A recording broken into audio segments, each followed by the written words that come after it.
Welcome to the Lyons Share Podcast. I'm your host, Mitch Lyons. This is where we talk family, faith, football, finance, and fun. And as always, this episode brought to you by MitchLyonsWealth.com. Check us out for all kinds of great free content on the site. Today's guest is a pleasure to welcome to the show, a former teammate of mine as an Atlanta Falcon. I'd like to welcome JJ Birden. JJ, how are you? I'm doing great, Mitch. How are you doing, man? I'm happy to be here. I know we've been trying to make this Yeah. happen, so thanks for the invite. It's cool. Like we chatted about, I mean, we kind of got reconnected on LinkedIn, and we weren't necessarily super tight in our couple years together on Atlanta. And we probably know each other more about each other just from following each other on LinkedIn and social media. But it's awesome to have you here. And it's scary to think it was 30 years ago, our last season together. I think it was your last year in the NFL, 1996, and my last year in Atlanta. And then I went on for 3 years with Pittsburgh. But yeah, time flies when you're having fun, brother, and it's great to see you and have you here, and look forward to sharing your story a little bit. Yeah, no, likewise, and that's the cool part of I think social media, how you can reconnect with team members now. As you know, we have them all over the world, but Oh you yeah, go to their pages, you can find out what's happening in their lives. You know. yeah, it is cool, and it's fun to see what people do after the game, right? We all kind of get caught up in the fact that we're football players, and yeah, we know it's all going to end, but as a 24, 25-year-old, you know it, but you don't really think it, deep in your Right. heart, it's you're moving to the next season and the next season. I always kind of plan financially it would be my last season, but you'd eventually be right, and to see how guys matriculate and which direction they go in society is always kind of cool. And that's what I'd love to talk to you about, JJ. So obviously, we're coming off a national title game last night, which it was all about the underdog. Indiana, hadn't done anything for years, and then in 2 years' time, they go from doormat to national champ. It's a great story, but it kind of simulates a little bit, a little bit of my story, somewhat, but yours as well in terms of your path to a 9 years in the NFL. I guess start from the beginning, I guess, if you would, and just kind of tell us your story, from growing up and where you grew up, and then kind of your progression onto Oregon and so on. Yeah, absolutely. So started out in Portland, Oregon. I'm born and raised in Portland, Oregon. Had the privilege of participating in track and football. Track was my number one love. That was the one that I had the passion about. And football was just something extra I did when I was in high school. But even in high school, it just started where the coaches would doubt me because I was a very small guy, little guy, and the coach were like, "Maybe you shouldn't be playing this. Maybe you should do something else." But I had a pretty good high school career. I was the number one wide receiver in the state of Oregon, but I got no D1 offers because I was Well, let me five. let me let me stop. I was going to say, because let me stop. When you say you were small, like put that in perspective for people. How small you were in high school? I was 5'9", 133 pounds. Soaking wet. Soaking wet and no, I mean no D1 school just felt I could play football. I was getting all the junior colleges and Division 3 and 2, and I took it personally. It kind of created that chip on my shoulder, and I was like, okay, I'll show you guys. And unfortunately, I had a very good track season, and I could almost pick my school because I was one of the top long jumpers in the nation. But every school that recruited me in track, I would always ask them, "What do you think about me trying football one year?" But the UCLA's and the USC's and them, they were like, no, no, no, no. But Oregon Ducks were the only school that said, you know what, if you come run for us and you can convince the head coach, you can walk on the second year. So I just said, okay, opportunity. I got to make that happen. Well, it figures Oregon being the Nike school, the first Nike school, it would tell you just do it. Yeah. Go ahead, just do it. So you did it, but it wasn't like it wasn't like you had a prestigious college career. As I read, it took you till your junior year. You worked your way up to starting lineup, but then you had some injuries and so on your last couple of years, and you only had 39 catches in college, which isn't necessarily lighting up the NFL draft board, especially when you're undersized as well, right? So take us through that. Through Oregon, and then as you're hoping to maybe make the next jump. Yeah, you're right. You're right too. I had literally one touchdown in 4 years. Like you said, not the most impressive stats for a potential wide receiver in the NFL. But the focus was never the NFL for me. It was really I just wanted to prove the coaches wrong. I really did. And just having the opportunity to walk on and being 13th on the depth chart and seeing that as a challenge, I was like, how fast can I move up the depth chart? That was kind of my mentality. It was almost like a game, you know. Um, but my senior year, somehow I got invited to the NFL Combine. And I'll tell you, Mitch, when I got the letter, the first thing I said was, "What is the Combine?" I didn't even know what it was. What's a Combine? It wasn't must see TV like it is today, right? Oh no. And so I went to the combine out of curiosity. I tested well, but still the drive was really track. You know, my senior year, I had qualified for the 1988 Olympic trials. I was the Pac-10 champion. I was going to national. So I had this path, track and field, see if I can make the Olympic team. But somehow I was drafted. You know, I got that call the second day, eighth round, 216th pick by the Cleveland Browns. And shocked first. I was like, really? You guys are drafting me? Yeah, yeah. So I just thought, well, I don't want to play in the NFL, but they have this rookie camp the next week. So let's go to the rookie camp, see what it's like, just so I don't have regrets later on down the road. And that Browns coach at that time Yeah, yeah, was exactly. who? Yeah. So Browns so I go coach was Marty Schottenheimer, Marty right? Schottenheimer. Yep. Yeah. Marty Okay. Schottenheimer. And Marty Schottenheimer. I wanted to draw that together for later in the story. Oh yeah, okay.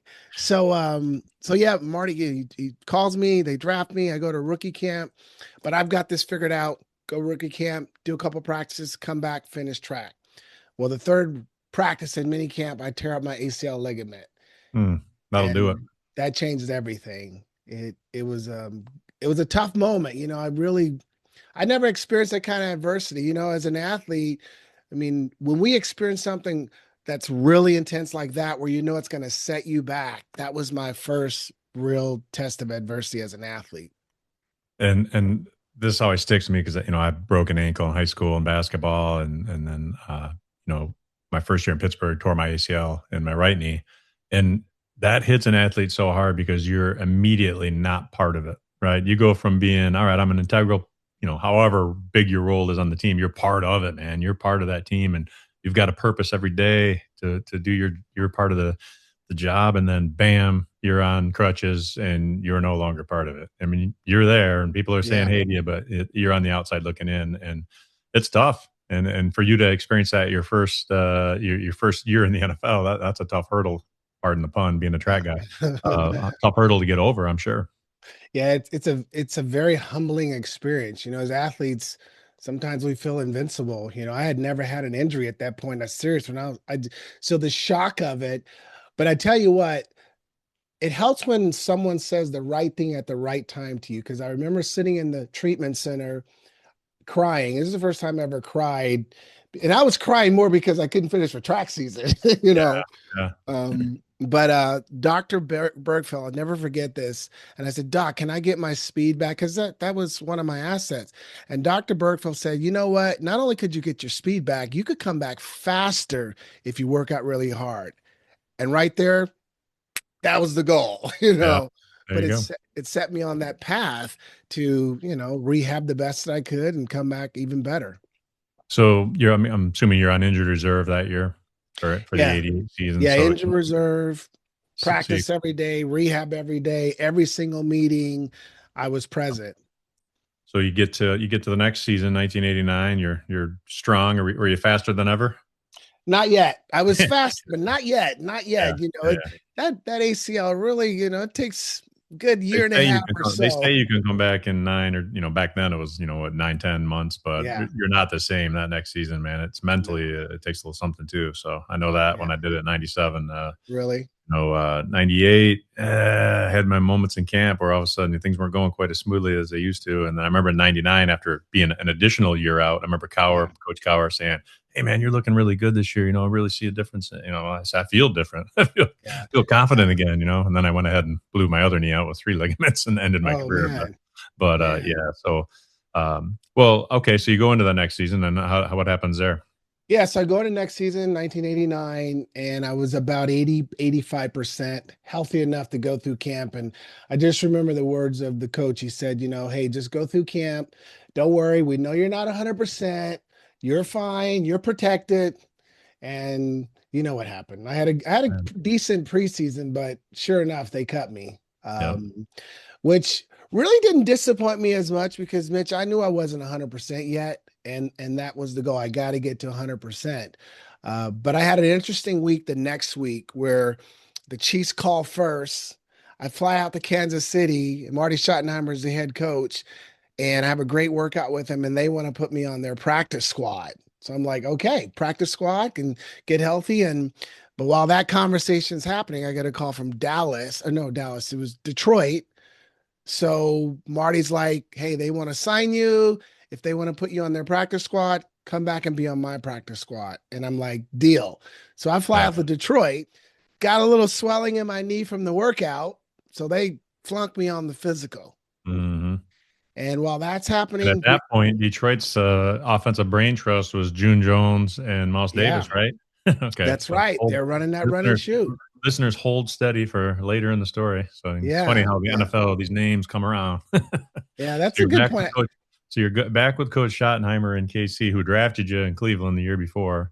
Yeah. But yet you were flunked by a physical by June Jones and Mouse Davis. All right, Yes, got it. yes. And it doesn't stop there because right after that, Green Bay calls.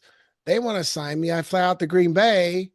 They hear I flunked the Detroit Lions physical. So as soon as I walk in the facility, they we're flunking you on the physical. You already flunked the NFL physical. I'm Uh, like, what?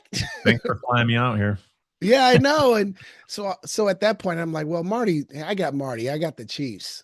So I fly back to Kansas City to sign with them on their practice squad. And by this time, Marty's heard I flunked 2 NFL physicals. We got to flunk you on the physical too. We can't sign you. And I'm like, I worked out with you guys. You guys saw the workout. I mean, you know, so that was a tough week for me. I bet. I bet. So how did you end up? What happened after that? I mean, they flunk you. So how do you end up back in KC? Yeah, well, I still had that. Hey, I just got to get healthy. I can Yeah. rectify this situation. So I went back to Oregon, worked out for a couple weeks, and then the Chiefs called and the Cowboys called. And at this point, I'm mad at the Chiefs, so I'm not going back to Kansas City. So I signed with the Cowboys, and and that was an interesting year because I was on the practice squad all year, worked out every day. They promised me I was going to get in the game at some point, but I never played in the So game. that would have been, was that Aikman's second year Yes, or rookie year? 1989 rookie year. Rookie year, and that was a long season in Dallas. That was a brutal. It Yeah. was What watching the 1 in 15, right? yeah 1 and 15, and it was Uh, watching the battle of here. Jimmy Johnson comes in with the new regime, and then Tom Landry's guys yeah. were still there, and it was a crazy year. But Mhm. but when the season was over, Jimmy just felt that I was not able to play in the NFL. And right away, I'm thinking, you guys didn't even give me a chance, you know. But I'm not panicking at this point because now I'm 100%. Because even though I was on practice squad, I got better, I got stronger, I got confident, and that's what I needed. And at that point, Mitch, and as you know, now here comes the third year. I got to make it. I got to make the right choice. Yeah. And the speed is right, great shape. And there were like 4 teams I was choosing from, and Kansas City was there. And I just could not ignore the fact that Marty, who drafted me in Cleveland, I felt he was going to give me the fairest opportunity. And that's why I chose to go with the Chiefs. And you go on to play well, seven years with the Chiefs. Oh, well, 7 years total. Yeah. The first Right. five with the Chiefs, and yeah, I mean, and at this point, you're no longer this little scrawny 133-pound high schooler. Now you're up to what, a buck 57. I'm a whopping 157. I grew half an inch, so I'm 5'10 now. Yeah. Then so So he's crested 5'10". He weighs a buck 57, and he goes on to play longer than anybody at that size has ever played in the NFL, which is a pretty nice feather in your cap. And we'll get into what you're doing now with your speaking and stuff. But I mean, that's a nice little add-on to your story as you tell it, man. Because the people yeah. that have the David versus Goliath battles that they're facing, it better than anyone in a league. And I got this off your website, but. The average NFL player 6'2", 245. So you were a little below the average on all that, and you're running into some of those guys, or they're better, worse yet, they're running into you, which we know isn't good for our long term health. But you did it Right. a long time, and along the way, I mean, you got to play with one of the all time best QBs. Joe Montana rolls into Kansas City. in 1993, right? And plays a couple Yeah. years with you. So what was that like? I'm sure people would love to know, what it was like to play with Joe Montana. Well, I think initially the struggle was just the wow factor. Like, this is Joe Montana. I was in eighth grade watching him throw Yeah, touchdown passes. Now I'm yeah, in a huddle with him. It was kind of getting over that at first, but I've always been a learner, and I'm thinking like success leaves clues. What can I learn from him?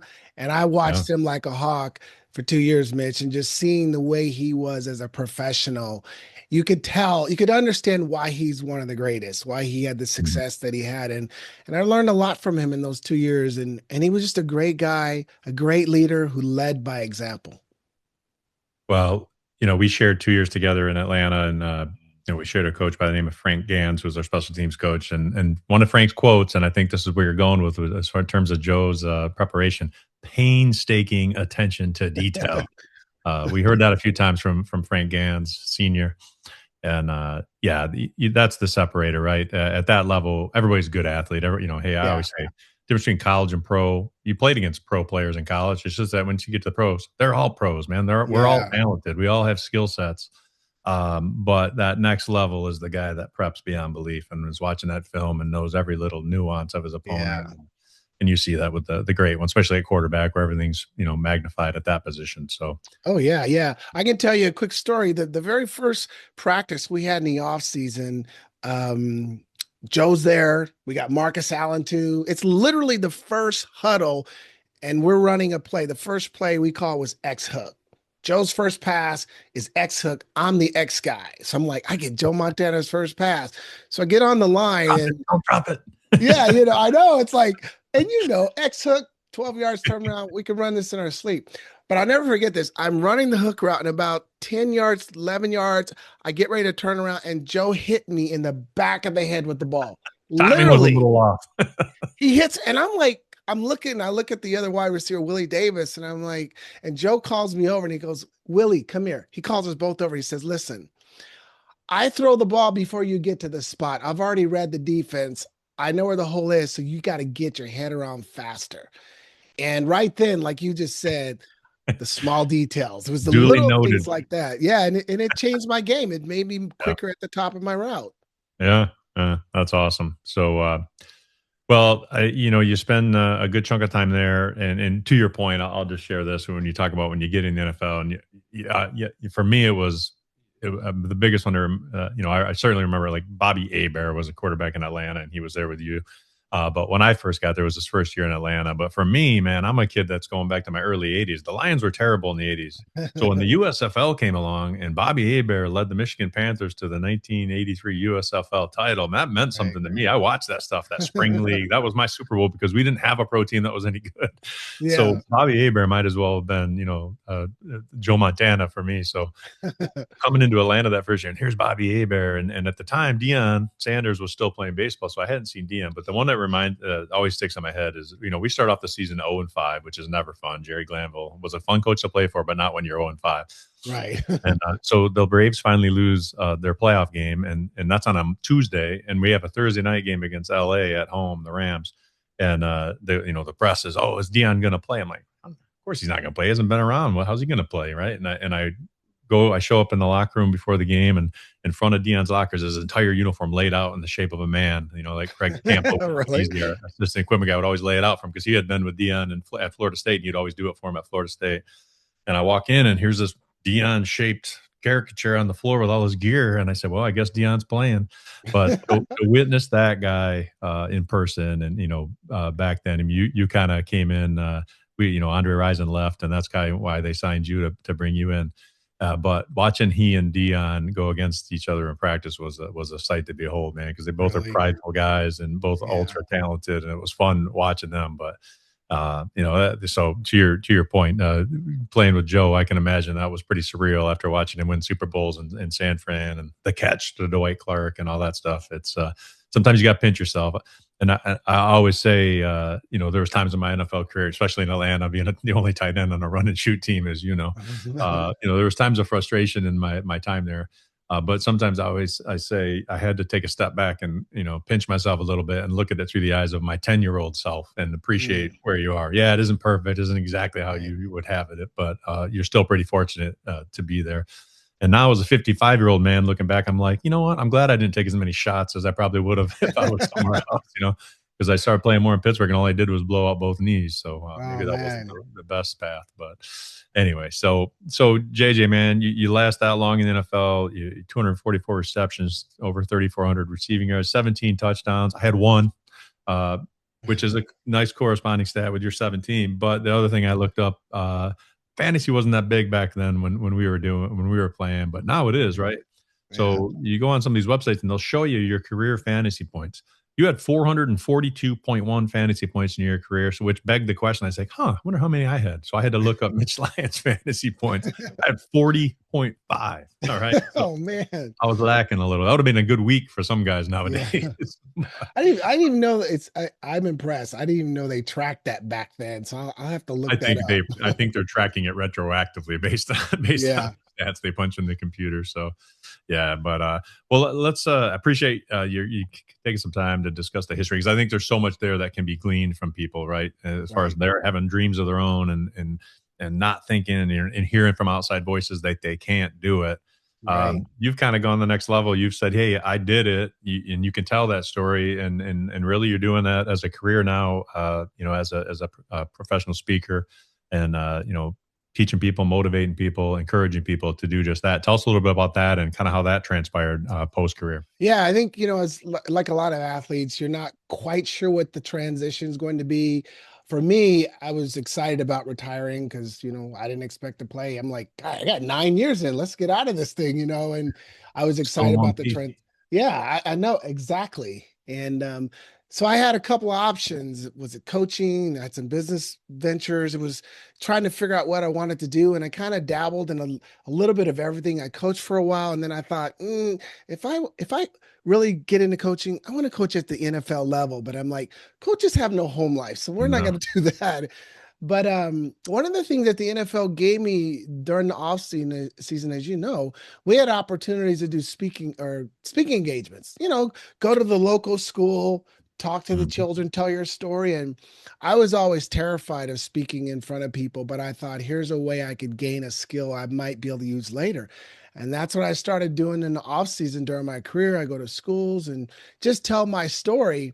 But at some point, like you alluded to earlier, it was about 15 years ago or so when I realized that I was kind of unique in the football world. Is under 160 pounds, there's no player that I can track the last 35 years who played longer than me that weighed under 160 pounds. And I thought, there's something there. I said, just think of what I could teach to people who struggle with doubt or negative thinking, or the people that don't believe in them, or just adversity. And that's kind of how I started building this speaking platform.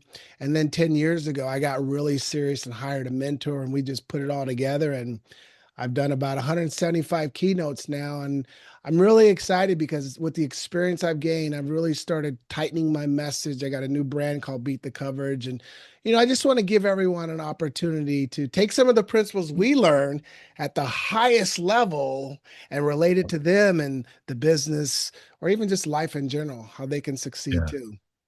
Well, that's what I love. I mean, obviously our background's football, but there's so much that we learned and gleaned from the game, right? That's applicable to real life for me, business, building my business and leading my team, which includes a lot of my kids working for me and stuff. So that's cool. And all the coaches, that we've had that, were impactful in our life. For me, my college coach and Coach Gower in Pittsburgh, I had a lot of respect. Frank in Atlanta.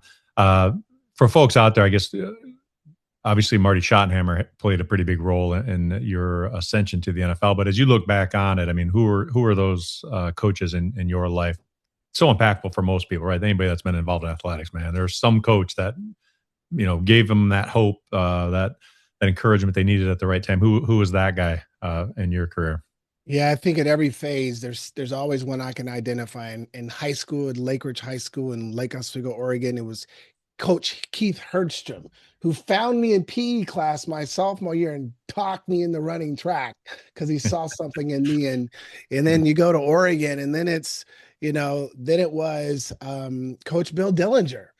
Coach Bill Dillinger, well-known, famous track and field coach, but he was the one that said, "Hey, JJ, if you come here and really commit and you produce, you have my blessing to try out for the football team." And I just think I always respected the fact that he gave me that opportunity because it was taking me away from track a little bit. But I never forgot that he was willing to give me that shot and the chance to do it. And then the NFL, I got to give a shout out to Coach Al Saunders. Al Saunders was my Mhm. receiver coach in Kansas City. And he was the coach that I really learned to play at that level as a wide receiver. He taught me so much that I can't thank him enough because he was key to me having the skills and the tools and the mindset to play as long as I did, especially at my size too. Yeah, that's awesome. Well, you've got a great story to share, JJ. Give folks, how do people reach you? Your website, which is pretty easy, but I'll let you say it. As far as contacting you for potential speaking gigs, to come in and speak to their team and share your story and motivate them to attack their goals and get after it. Yeah, absolutely. Yeah, jjbirden.com is my website. That's the hub. You can access me obviously through there, especially speaking wise. I'm all over social media like you. I see the value of using social media and connect with people and give people value. So JJ Birden, I'm JJ Birden under username under every platform. And yeah, I love to have the opportunity to not only just motivate, but really teach business Hmm. professionals, teach them and help them understand what it takes to be the best and stay the best. Because that's what you and I did to play in the Uh, NFL. You had to be the best and stay the best. but you're exactly right. I said motivation, but a lot of people can be motivated, right? And that lasts Right. for about a couple hours, Yeah. and then you leave the room. And yeah, but teaching them the skill set to reach the goals, right? It's one thing that Yeah. a goal without an action plan is just a dream and tough to reach it if you don't have actionable steps to get there. So, well, man, it's Absolutely. been great connecting with you, and I'll definitely obviously keep in touch with you through social media. I love your stuff you're putting out there. Again, it's JJ Birden, Birden, jjbirden.com. Check him out and highly recommend them to have him come share his story and teach your sales team or your business group how to succeed at the end of the day. Yeah. At the end of the day, man, we're all trying to succeed, and you've done that at the highest level, and have created a plan that folks can follow to help themselves get there. So, just wanted to say thank you, brother, and it's great seeing you, and God bless. Yeah. Thank you too, Mitch. And congratulations on your success. And you keep making an impact too. All right, brother. That's what we're called to do, and I'm happy to continue that fight. So, as always, hey, if you like this episode and you want to hear more of great interviews and episodes like this, please subscribe, comment, and we'd love to hear your feedback. And again, MitchLyonsWealth.com is the sponsor, and check us out at the website and our YouTube page, Mitch Lyons Wealth / the Lyons Share. All right, take care, and thanks again, JJ. All right.